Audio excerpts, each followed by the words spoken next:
I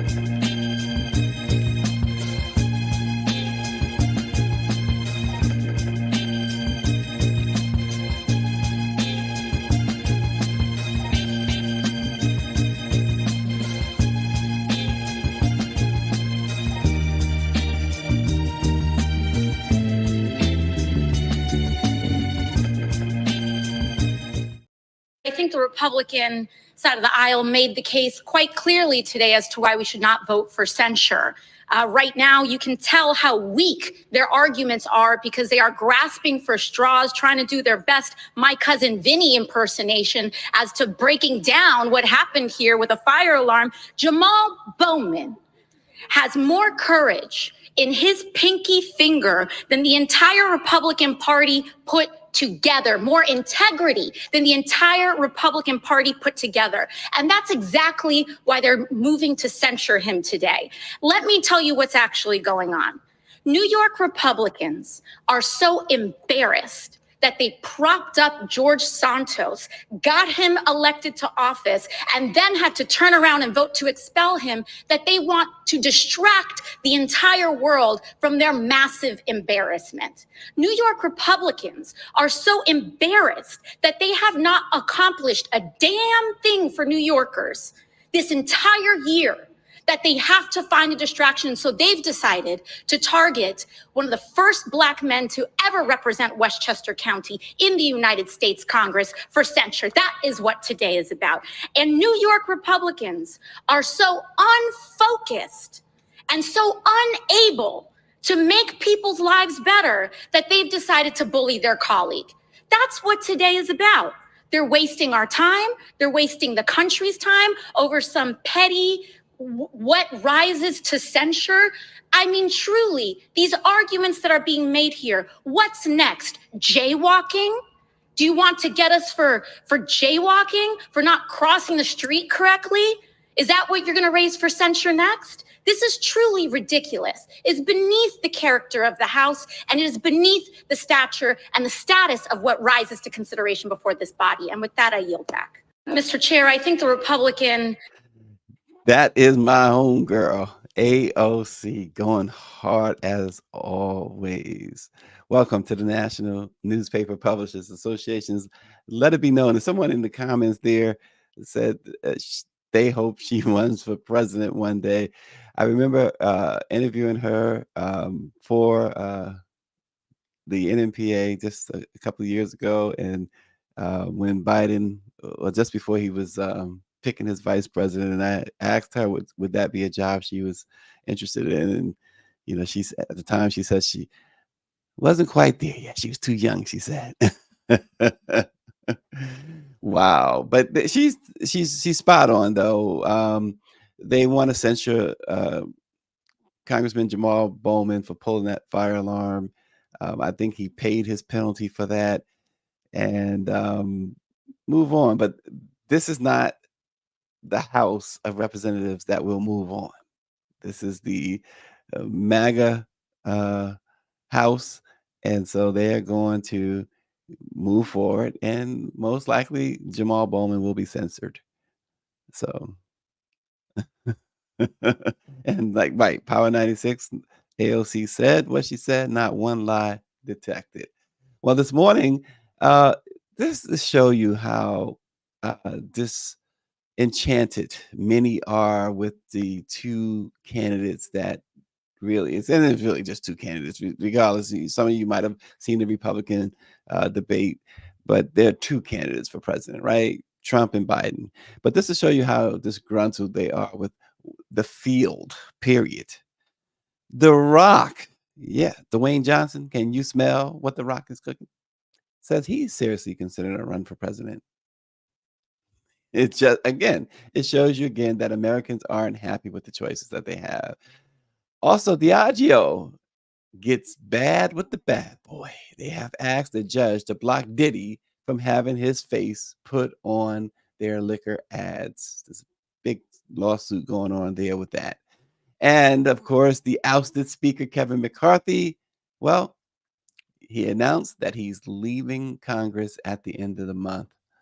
And Special Prosecutor Jack Smith has dropped a bombshell in his case against the former President Donald Trump saying that he plans to present evidence at trial to not just show that Trump encouraged the Capitol attack, but that Trump was an integral part in planning and carrying out the attack. He says he has irrefutable evidence that he's going to present when that trial opens on March the 4th, 2024. Interesting stuff. We'll talk about that this morning a little bit. And President Biden announced more student loan forgiveness measures, bringing the total to over 126 billion in forgiveness measures that the administration has now put forth. But first, we begin with Dwayne Johnson, better known as The Rock. He's teasing a 2024 presidential run. During a interview with the Today Show, The Rock spoke about his fans' wish that one day he'll run for president. Although he didn't give a definitive yes that he'll run next year, he did seem open to the possibility. He says, "Here's what I can tell you with 100% certainty and surety is that I believe in working hard, controlling the controllables, and putting in all the hard work with your own two hands and being humble, hungry, and grateful, kicking butt and always giving back." Now, about making the presidential run, he says, "That's what I can tell you." So it's not a no. It's not a no. And so this is not the first time that The Rock has brought up the prospect of running for office. And also, 2 years ago, a poll that was conducted found 46% of respondents said that they would welcome The Rock in the Oval Office. And The Rock reacted to that survey, posting the results on Instagram and writing that it was, quote, humbling to hear that his fans would support him in a presidential run. He says, "I don't think our founding fathers ever envisioned a 6'4", bald, tattooed, half black, half Samoan, tequila drinking, pickup truck driving, fanny pack wearing guy to join their club." But he says, "If it ever happens, it'll be my honor to serve you, the people." He also spoke about his interest in politics way back in 2016 in an interview with British GQ, where he says, "I'll be honest, I haven't ruled out politics. I'm not being coy when I say that, but at the moment, I am not sure. I can't deny that the thought of being governor, the thought of being president is alluring. And beyond that, it would be an opportunity to make a real impact on people's lives on a global scale." Now, in 2016, he said there were still some things that he wanted to accomplish first. And what hasn't The Rock accomplished? But again, Bobby Henry's watching. Bobby, this is all about the fact that it boils down to, I should say, not all about, but it boils down to the fact that people are just really not happy with the choices before them.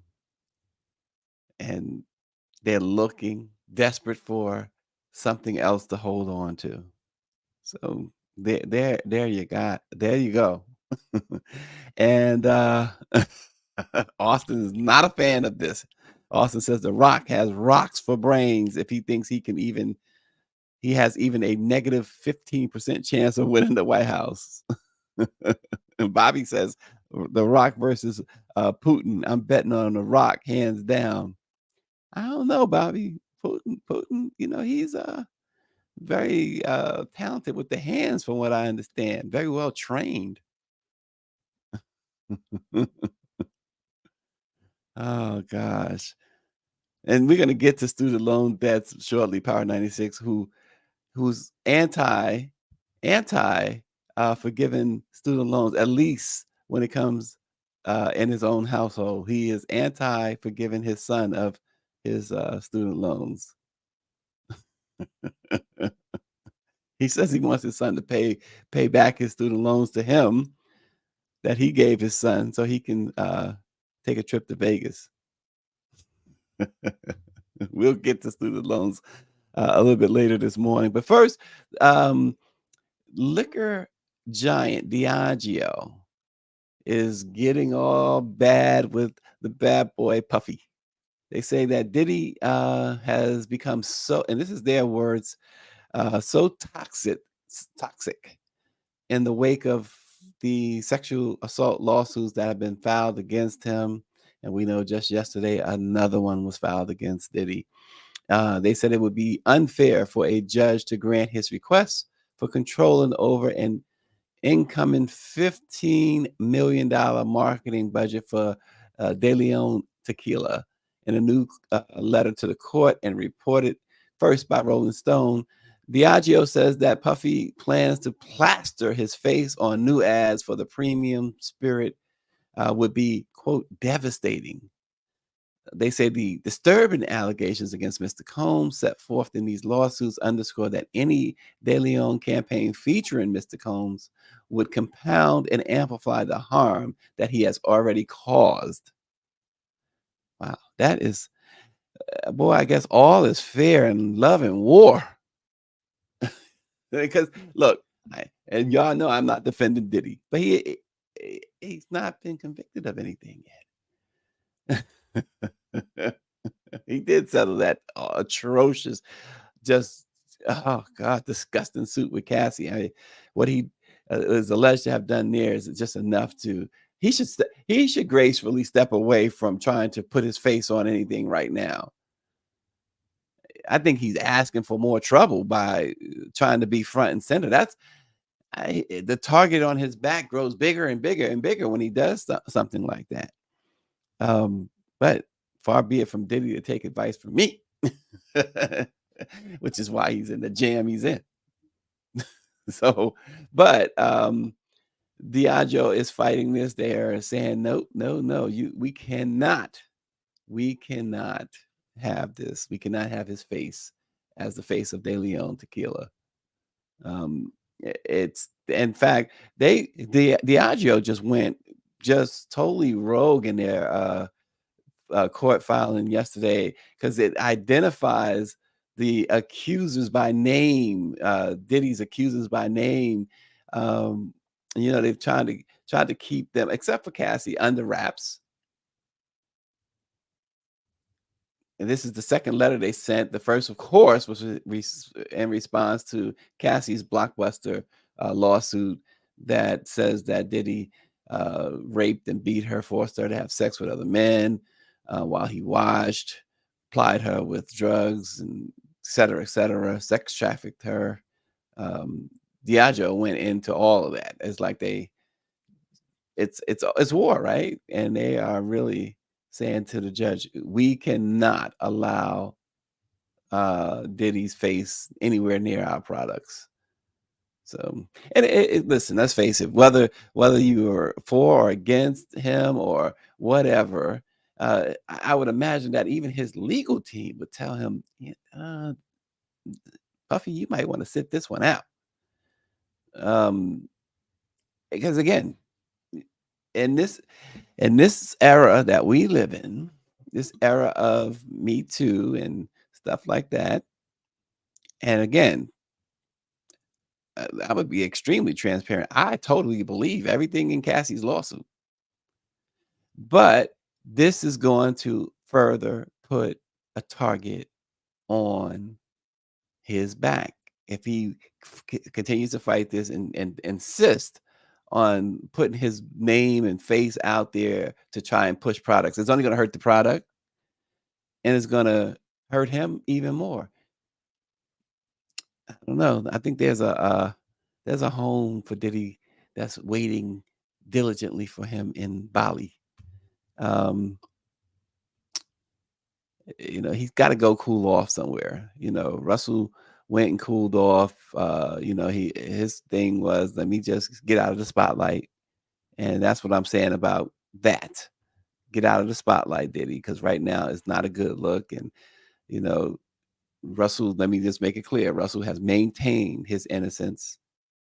He's never been interviewed by a detective or anything. He passed all these lie detector tests talking about Russell. And he was not in that large group in that New York look back window that got these lawsuits filed. He knew that the best thing was to go somewhere where he can be low key and not be in these, even though he says that they're not telling the truth, Russell, that is, not be in these women's faces. I thought, and I still think, what he's done is the right thing, and Diddy needs to follow suit. And if he doesn't, he's going to be forced to. So do it on your own volition before somebody makes you have to. Power 96 says Diddy has literally messed up the church money. John will be on the clearance rack at Walmart. Take that, he says. And Southbound 3000 says Diddy back to making the band. Wow. Ooh, y'all can be ruthless. But yeah, I'm not a tequila person, but I know many people who are. So I wonder how good or not that this De Leon tequila is. Who's a tequila person out there? Is David Youngblood a tequila person? Maybe Power 96 doesn't strike me as necessarily a tequila person. I don't know. But Bobby, I know is Scotch man like myself. So nonetheless, Diddy, just take heed, Diddy, because it's going to get worse for you before it gets better, if it gets better. Back to politics. Representative Kevin McCarthy, who this fall became the first speaker to be ousted from power in the middle of a congressional term, said yesterday that he's going to resign from office at the end of this month. His exit is a blow, or at least seen as a blow, to Speaker Mike Johnson and House Republicans, because it further cuts the already narrow GOP majority and making passing legislation in 2024 even more challenging. It's not like they're trying to pass any meaningful legislation anyway. And so it means that they have already lost a seat this month because of George Santos. I got to go back and watch that Saturday Night Live from last week on George Santos. It's we showed it, but y'all gotta check it out again. It's classic. And now they're losing McCarthy's seat. It was like what, a 7-vote edge that they held. And then of course you got to factor in that there are a couple of members who are not going to always vote their way. So yeah, it's going to be very difficult for them to get their wish. And next week they're going to start with the whole farce. You know what word I'm trying to say? The farce of an impeachment proceedings against Joe Biden. So just to waste more time. These guys, the thing about it is, let's face it, they are just spinning their wheels until the November elections. Because obviously their great hope is not just simply holding on to the House. They'd surrender the House in order to get Trump back into the White House. So it's not just about them trying to maintain the majority. They'd love to maintain the majority, but not at the, instead of having Trump. If there's one or the other, they'd rather have Trump. These guys are like that. They are in the GOP cult, and they would surrender their positions to ensure that Trump gets into the White House. So they are spinning their wheels, going through the motions. And it's a shame because these guys, listen, taxpayers pay a lot of money for these representatives. And taxpayers, what you get a situation where Congresswoman Ocasio-Cortez has to defend another congressman, Jamal Bowman, all for what? Because of what is really nonsense. This is ridiculous. Ridiculous. And speaking of Trump, the twice impeached former president, and every time, so you may hear me say this every time that we talk about Trump, because I think it's important. Because we all have short memories, but I think it's important as a journalist when you are reporting, you have to get on every. And I was taught this a long time ago. On every story, pretty much, you have to give the background as if a person has not read that story or a story like that before. And so we all know the story of Trump. And this is what I say every time I have to talk or introduce a topic with Trump. I have to mention the fact that he was twice impeached. No other president in history was ever impeached twice, not even Nixon. He's been indicted 4 times. He has 91 felony, not misdemeanor, felony counts pending against him. A civil jury found that he sexually assaulted a woman, E. Jean Carroll. A civil jury awarded her $5 million. A judge has found that he's committed horrible, horrible business fraud, and he's currently on trial not to be found not guilty or innocent or guilty. The judge has already determined he's guilty, but to determine if he's going to be forced to pay as much as $250 million in fines, and whether or not the judge will order or bar him from ever doing business in the state of New York again. That's what he's on trial for right now. And this is all in 2023, where he currently sits as the front runner for the GOP nomination. So, with that said, Special Counsel Jack Smith has dropped what many consider a bombshell filing in which he promised to introduce clear-cut evidence that Trump not only encouraged the violence on January 6th, he was not a sideline player. Jack Smith says that his knowledge of, quote, foreseeable consequences are unquestioned. His notice detailed evidence that he's going to introduce when the trial opens in March. And he's on trial there for conspiracy to defraud the United States, conspiracy to obstruct an official proceeding, obstruction of an attempt to obstruct an official proceeding, and conspiracy against rights. So the filing shows that the government plans to aggressively tie Trump to the violence and threats that follow his false election fraud claims.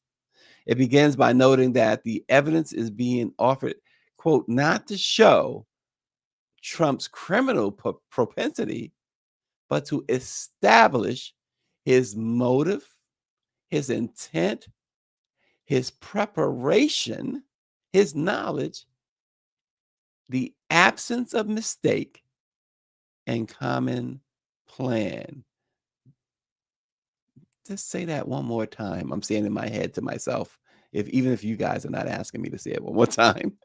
But he says the evidence is being offered not to show the defendant's criminal propensity, but to establish, and here are the key words: motive, intent, preparation, knowledge, absence of mistake. So in other words, I said some things, but I didn't know that they were going to do this. It was a mistake that I said. No, because Jack Smith says it's a common plan. He says at trial, the government will introduce evidence of this conduct, including Trump's public endorsement and encouragement of violence, and further will elicit testimony from witnesses about the threats and harassments they received after Trump targeted them in relation to the 2020 election. And if you've been paying attention, particularly, not just all year, but particularly the last few days, um, that last statement by the special counsel, threats and harassment they've received after Trump targeted them. Now, Trump has himself said, love and libido. Why is that up there? Trump has shoot. Trump has specifically said that he's targeting his political enemies, court people, court officials, including judges and prosecutors. So and and in Jack Smith's words, he's always done it. Some of the examples included that Trump's encouragement of the Proud Boys and his attacks on Georgia election workers Ruby Freeman and Shay Moss, among others.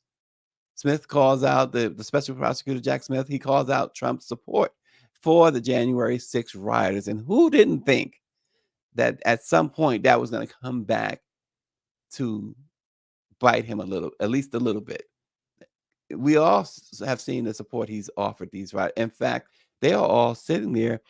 They got everything on the line for this election, everything, because they're all waiting for January 2025 when this guy, if he wins the election next year and takes the oath in January 2025, the first thing they're looking for is pardons and exonerations to let them out of prison, to pardon them. There was a report the other day that already showed that Trump, according to what was written, totally abused his pardon power when he was in office. And some of the examples are that the people that he was pardoning are people integral in his 2024 plans. And so this guy, when somebody tells you who they are, come on, believe them. Why do they have to continue to prove who they are? This guy got 75 million votes in 2020. 75 million. It shows you the state of the mind of so many, yeah, in this country. The mind is gone. The mind is you know what? America was better when it was Jim Crow. America was better when y'all people were in chains. So that's why those 75 million, and who knows? Who knows that 5 million difference in the votes between him and Biden, between what many perceived as Biden's ineptness or old age or whatever, and then this growing perception that that you hear from many uninformed rappers in particular. You know, I got my $1,200 stimmy. Between that and between those things, you never know. Meanwhile, back at the ranch, the White House. Remember that song, Rapping Dude? Meanwhile, back at the ranch. Meanwhile, back at the White House. So one of the things that President Biden promised on his campaign trail was to do something about student debt. Southbound 3000 says this, by the way, I digress. He says a few black rappers have the influence to help with their followings. Well, and don't put it all on rappers. There's if you want to stick with music, there are folks with bigger platforms. Who has a bigger platform than Beyonce? Um, and I'm not saying she should get involved if she don't want to. People should not force people to get involved in that stuff, or try to force them to get involved in that stuff. If she's inclined, right? But she has a much bigger platform than many of them put together. Power 96 now will that's what that says. What did he say about white folk? Why are you talking about white people like that, Power 96? He says, white folks back. Will that set white folks back? 91 felony indictments. If he was a black man, some black people would be crying about setting the black race back. Yeah, that's yeah. That's another that's another good point. I say that too, because that's the first thing they yell out, or many of us yell out, right? Oh God, why you gotta be black? That's to set us back. Um, South Southbound 3000 says the hottest rapper in the world, Sexy Red, gonna make sure that happens. Oh snap! I hope you're just kidding. The hottest rapper. Good night. And Power 96 says those rappers and their followers don't vote. Well, we will see. But back at the ranch, as I said, on Wednesday, the Biden administration declared that it would erase an extra $4.8 billion of 80,300 students' student loan debt. The U.S. Department of Education's adjustments to its public service loan forgiveness program and income-driven repayment plans have resulted in that alleviation, according to the administration.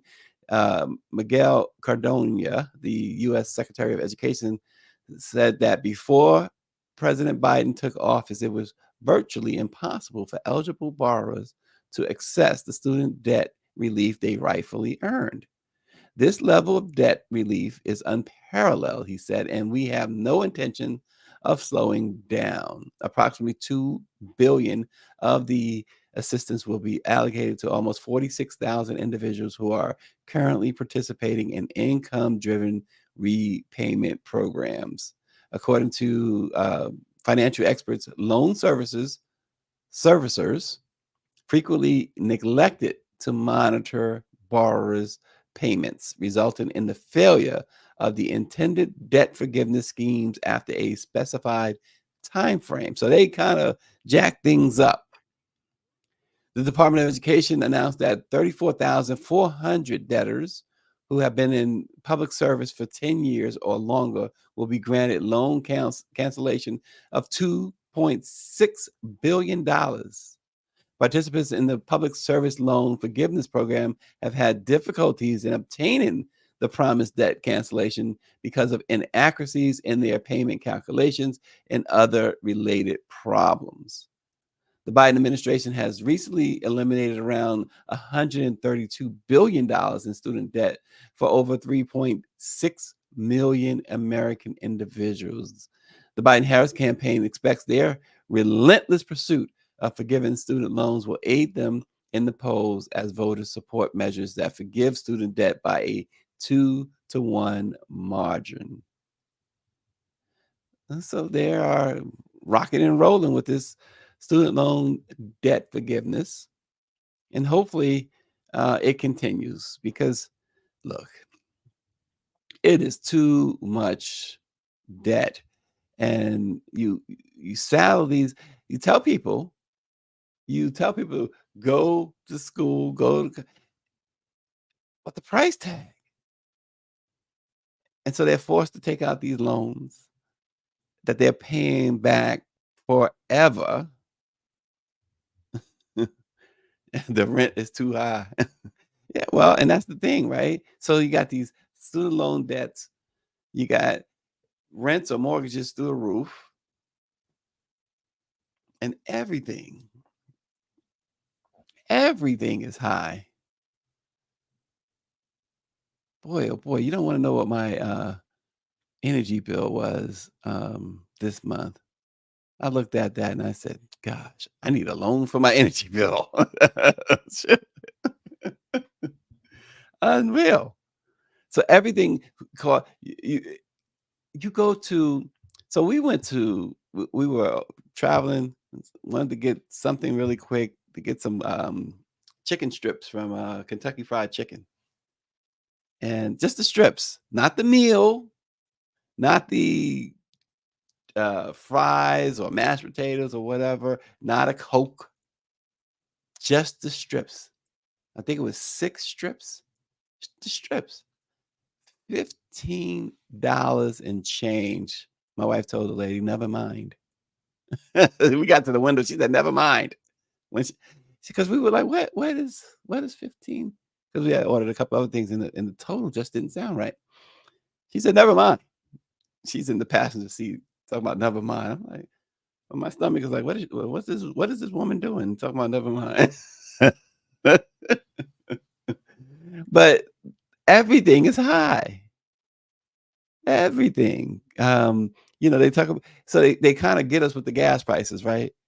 There it is. The rent is too damn high.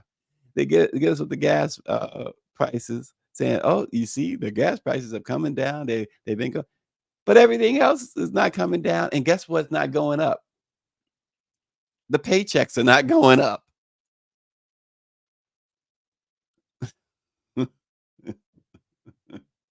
And Joni King says, yeah, that's why they don't tell you the amount at the speaker when you at the drive-through.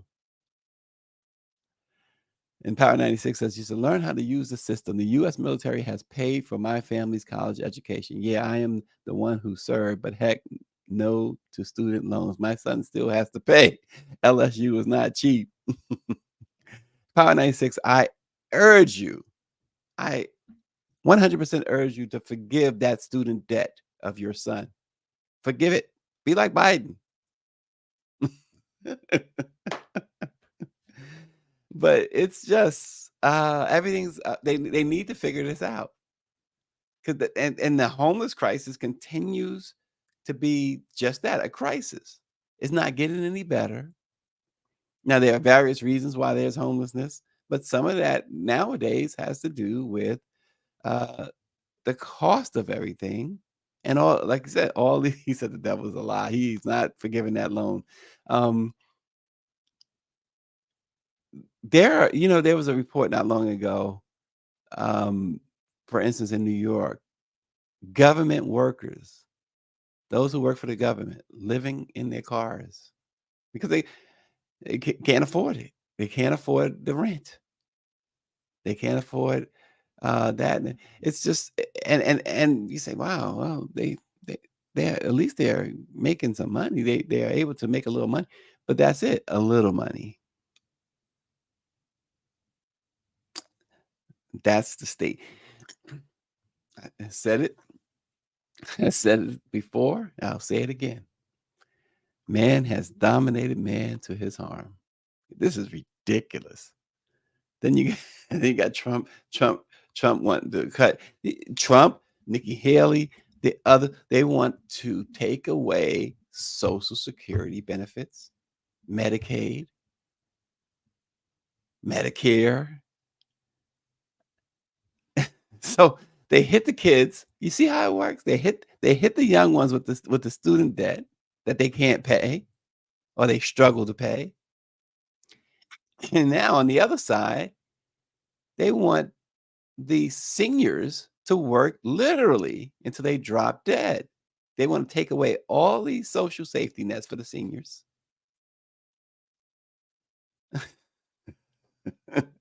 Remember Jack Nicholson in Batman, the first Batman? It says, what kind of world we live in? But he was talking about with a bat, talking about Batman takes all of his press. Well, what kind of world we live in? Does these people don't think they're gonna get old? And so there was one guy who, and this was a guy who was arguing that they should eliminate Social Security. He says he's worth $7 billion. This man, he was quoted in Forbes magazine. He says he gets I guess he's in his 70s, and so he gets a Social Security check every month. He says, I'm worth $7 billion. He says, it shows you that the government is wasting money with Social Security because they're sending me a check. No, why don't you just say, I don't need that? Just don't take the check. Don't spend it then. Send it back. Social Security was what it means is that you earned it in your lifetime. This is what you earned. You paid into it. It's like putting your money in a bank in a way. So because you got like Power 96, 7 million under the mattress, you don't want the money that you put in the bank too. I know Power 96 wants the money that he's got tucked away in other places other than under his mattress because it's yours. This guy said, no, of course he's not going to send it back. But he says he's worth 7 billion, and this is a great example of why they should end Social Security payments. What a jerk. I mean, you have to be one of the biggest hateful jerks there is to say something like that. First of all, if I'm worth 7 billion and I'm getting a Social Security check that I earned, I'm not going to complain about it. But if I feel like, if anything, I'll just give it to every check. We'll give it to someone or some organization that needs it. But to say that you should eliminate it because of that, and this is what the quote unquote conservatives want to do. Because when you size it all up, the student debt, all the rising costs where most people, I don't care if you're making six figures, you can't afford it. And then you want to eliminate retirement benefits and Medicaid and Medicare and Social Security, etc. You know what? What they're telling you is that, and they want a dictator in office. What they're telling you is that we want to turn this thing back 400 years. We want that system back because you have nowhere to go. Nothing. You got nothing. So now you got to depend on massa. That's what they want. Come on, let's be real. Call it what it is. They expect the black press to speak, quote unquote, truth to power. Where else? What? Anybody can give me a different explanation? I'm all ears. And Southbound 3000 says the color tide is changing. They don't want us to get ours, and that is very true. But I think it goes even beyond that. I think you're right, but I think I'm more right in my assessment and watching how things have gone over the past few years. This is what they're aiming for. It's exactly what they're aiming for. And that's the bottom line. So watch your back. Watch your back. Well, it is Thursday. That means tomorrow's Friday. So we look forward to closing things out, closing the week out, hopefully with some good news. But you know how you're going to find out the good news that we might have? Is to tune in. So we hope to see you tomorrow. Tune in and find out what good news we can end the week with. Thanks for watching, everybody. We'll see you then.